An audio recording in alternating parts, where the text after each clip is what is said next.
meet her the night that she's born. We should go.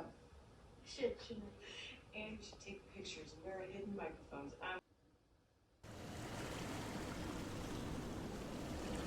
Dear Diary, how do you observe things without absorbing them and not let them devour you completely? That's something I've been asking myself since forever and still have not figured out a proper answer to. Existing in this overstimulating world as an HSP, meaning highly sensitive person, isn't always a piece of cake. I've tried to change this about myself many times, my sensitivity. But you can't teach a fish how to walk, right? And I felt like that fish, exhausted and worn out, trying to put myself in a place I could never belong. Not because it was something wrong with me, but because I was simply different.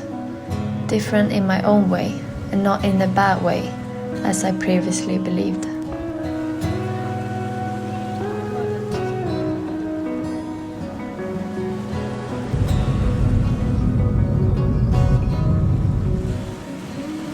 It took a while for me to realize that there are so many people that feels as strongly and emotionally as I do, and that I can use this for my advantage instead of seeing it as a weakness. I admit that I sometimes welcome more than intended into my heart, yet I don't regret this now, because it only means I can love and experience life to the fullest. Because I will never regret feeling excited for a pretty cup of coffee, the full moon, or the first misty morning in autumn. Don't let anyone make you feel as though you shouldn't be excited for something, because they are not you, and vice versa.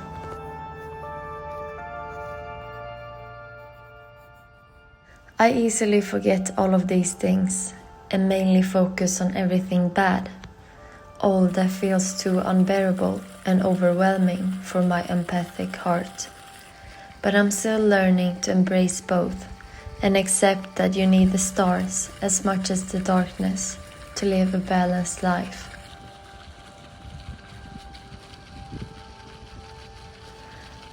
One important thing I've learned is that no matter what we're suppressing, it will come up eventually.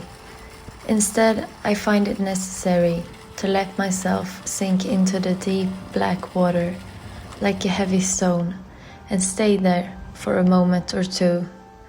In other words, I will cry about it and not feel ashamed, because why should we? And it's not the crying part that is the point, but that we take the courage to put it out and express ourselves through anything. Through art, writing, or whatever works for you, as long as you don't let it remain.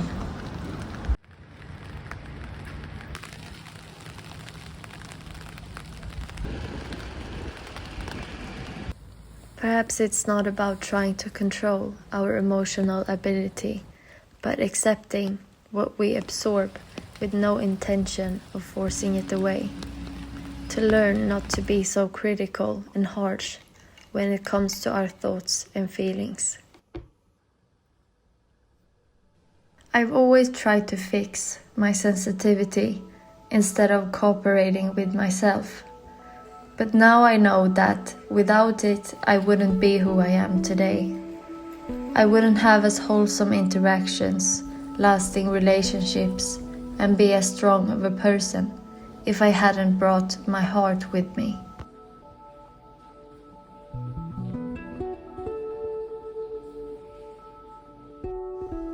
You have to remember that everyone feels different things, have their own perspective and views in life. Therefore, what you feel is valid and doesn't have to make sense to someone else. Obviously, we all have this inevitable need to feel understood, to feel seen and heard. But I only mean that nobody truly knows how it is to be you, to live inside your mind and walk in your shoes every single day. You can't really explain the motive of someone else's feelings as they can't of yours. This short video is subjective and definitely not perfect, but here as a reminder that being a person who feels a lot and very intensely isn't something to be ashamed about. Instead, you should accept that everyone experiences life in their own way, and trying to control what's in your nature will never work. I hope that you found something sensible in this, or at least had a moment of peace.